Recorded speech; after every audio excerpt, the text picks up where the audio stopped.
All right, so I want to break down a topic that's hardly talked about, and if it is, it got me falling asleep within the first 2 minutes of hearing it. So, this economic term, which sounds all real fancy and complex, but really isn't once you get it, basically explains how long-term economic cycles are. It's called the Kondratieff wave, and we'll refer to it as K waves for short. It kind of sounds like a science experiment name or something, but it's actually about the economy, everything in it, money, jobs, businesses, and kind of how it moves over time. I don't think it's talked about that much just because of how long it actually takes, actually like half of a lifetime, so pretty long. But it actually seems like we're reaching the end of a cycle coming very soon. And, I'm making this video in September of 2025, but I want to go over everything in this video, just hopefully not as boring as your typical boring lecture style video. So let's take a step back to the source of K waves. So a long time ago, there was a guy named Nikolai Kondratieff, and he lived in Russia way back in the early 1900s. And now Nikola, he was not the type of person to just go with the flow. He was curious. He wanted to figure out how money and businesses really worked. What he found out was kind of surprising. The economy doesn't just go up forever like a rocket, and it doesn't just fall down like a broken elevator.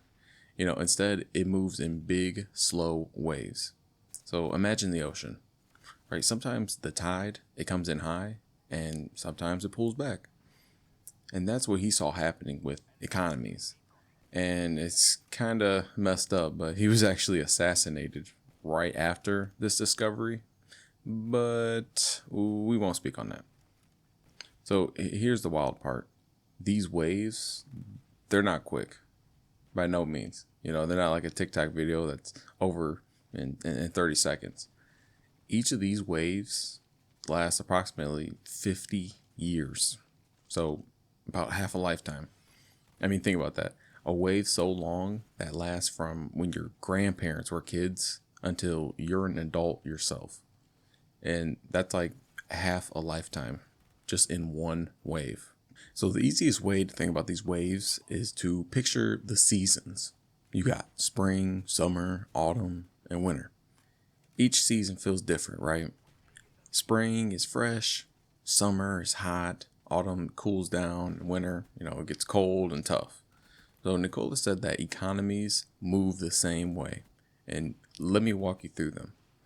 So starting in spring is kind of like the season of new ideas. So spring in the economy is when a brand new invention changes the whole game. So imagine when cars first hit the streets, or when the internet showed up and suddenly people could send emails instead of waiting for letters. In the spring, things feel new. Businesses pop up everywhere, people get jobs, and money just starts flowing.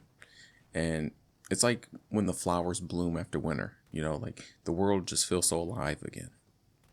Then we got summer. In the summer, the economy gets really hot, just like the weather. Companies are thriving, people are spending like crazy, everything just feels exciting. You got jobs everywhere, people out here making money. And, well, here's the catch. Summer doesn't last forever, right? So people start borrowing a little too much money. And it's kind of like eating too much candy. It feels pretty good at first, but after a while, it kind of got like that stomach ache. Prices for things shoot up too. Kind of like when your favorite snack used to cost $1, but now it's $3. And that would be referred to as inflation. So summer feels good at first, but it starts to get a little out of control. And then comes autumn and the fall. So after summer, the air cools, fall arrives, and in this economy, this is when the slowdown starts to happen. Growth doesn't feel as fast, and the tricky part is people still want to live like it's summer. I mean, just think about it now. When summer coming to an end, you still got chicks wearing summer clothes. When it's cold out, it's getting, But in this circumstance, they keep borrowing money, using credit cards, taking loans, trying to spend the same way that they used to. But that debt, it piles up. So imagine like stacking toy blocks higher and higher until, they're going to start wobbling. And that's basically what happens. The tower of debt gets shaky, businesses stop growing as fast, and people start noticing the cracks in the system. Then finally comes winter. And of course, winter is the toughest. Businesses close down, jobs are harder to find, and, well, money feels tight. People start to lose confidence. The economy is like your messy room after weeks of not cleaning it. Things can't keep going that way. So you have to stop and just fix it. And winter is basically like the cleanup season. And just cleaning your room is not fun, but it is necessary. Because once you clean up the mess, you can start fresh again. And, here's the good part. Of course, after every winter, spring always comes back. Always. A new invention shows up. Something that totally changes the world. Starts a new wave of growth. That's the cycle. I mean, you can even think about AI and what AI is coming to now. So let's just go back in time and kind of look at these waves, kind of when they were in action. So the first wave started in the late 1700s, and this was the spark of the Industrial Revolution. So imagine giant machines, big factories, canals being built. People went from farming with bare hands to using machines that made work, faster, easier. And then the second wave came in about the mid 1800s. And this was the time of the steam engines. You got coal, railroads. Now suddenly trains could move people and goods across countries in days instead of weeks. It was like the world shrank because everything just became more connected. The third wave was actually in the late 1800s to early 1900s. And think electricity, steel, skyscrapers. Cities are lit up at night. Elevators were invented. Buildings were touching the sky. The fourth wave stretched across most of the 1900s. And this was all about cars, you got oil, highways, and mass production of things.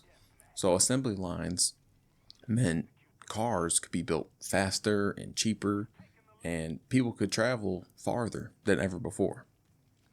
And the fifth wave is kind of the one we're in right now. It all started when you had like computers and the internet, smartphones, all that coming out. Now suddenly the world became digital and people could talk to anyone, literally oceans, different countries away. And it was instantly. And, now we even carry the internet in our back pocket. So what about the future? I mean, many experts think that the sixth wave is coming soon. It could be about artificial intelligence, robots, nanotechnology, 3D printing, clean energy. Imagine robots helping out in classrooms or 3D printers making houses, in a day. Crazy. Or you got energy that just doesn't pollute. Stuff like that, and stuff like that could actually kick off the next spring. Now, why do these even happen? Why are these K waves even a thing? And you might be asking, why does the economy even do this? Why can't it just stay good all the time? Which is a great question. The answer is just new inventions drive growth, but debt brings it down. Think about when everybody started getting cell phones. It created a ton of jobs. People making the phones, selling them, fixing them, creating apps. That's the up wave. But then over time, people borrow too much money to keep buying the newest stuff. Businesses, they borrow too much too. And eventually the borrowing gets bigger than the real value being created. And that is when the slowdown and the winter arrive. It's like trying to ride up a bike on a hill. At first you got the energy, you got the momentum, but if you carry too much weight on your back, you start slowing down and eventually you just have to stop and reset before you can go again. So what does this even mean for us today? Like, where are we now? Well, you got experts that think we're somewhere near the end of the current wave, like the late autumn heading into winter. We had decades of growth from computers and the internet, But as you see right now, the debt is high, prices are rising, and things feel shakier. That's the autumn signs. If this pattern holds, we might face a winter and a period where the economy slows, debt gets cleaned up and things feel tough. But remember, the winter is never the end. It's just a big reset button. And well, what's waiting on the other side? All kinds of new inventions. AI is going crazy. You can do different types of like energy, renewable energy, things you can't even imagine, can't even think of, and that could be the seeds of the next spring, the next upwave that powers the growth for decades on end. So what's the bigger lesson from all this? From these K waves is basically the economy moves in cycles, like seasons. Spring, all about the new ideas. Summer is booming growth. Autumn is slowing down, and winter is cleanup time. You can't have just one season all the time. Imagine if it was summer forever. It sounds fun, but crops wouldn't grow, and eventually things just start to fall apart. And the balance of seasons actually keep nature healthy, and the balance of economic seasons keep society moving forward. And this cycle has repeated again and again, more than 200 years now. And every time people think this time is different, the cycle still shows up. So new ideas are bringing growth. Too much borrowing brings problems. Winter clears the mess, and spring brings something new. So next time you hear, people talking about the economy, you got inflation, debt, jobs, technology, whatever, just know there's a bigger picture. It's not random. It's not chaos. It's a cycle. Think of it like the seasons, like the oceans or the waves in the oceans. It's a story that repeats with new chapters every time. And, Nikola, when he first figured this out over 100 years ago, even though his life ended tragically, his idea still helps us understand this today. And it's a reminder that the world always renews itself. So it's always going to be evolution. It's kind of what we were designed for being here as humans, right? So after the hardest winters always comes the brightest springs. So as long as you're prepared, you're going to be able to make it through anything. Of course, faith is kind of a big factor in this. But in my opinion, if you're living paycheck to paycheck now, you're just setting yourself up for one bad thing to ruin literally everything you got going on.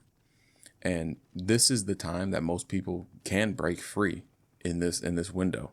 So if you're feeling trapped or not really feel like you're getting ahead in life, this could be your best chance in doing so if you set yourself up. But that is all I got. If you are a Gen Z listening to this, shout out to you, really, for getting educated now. Let's take action. I'm out.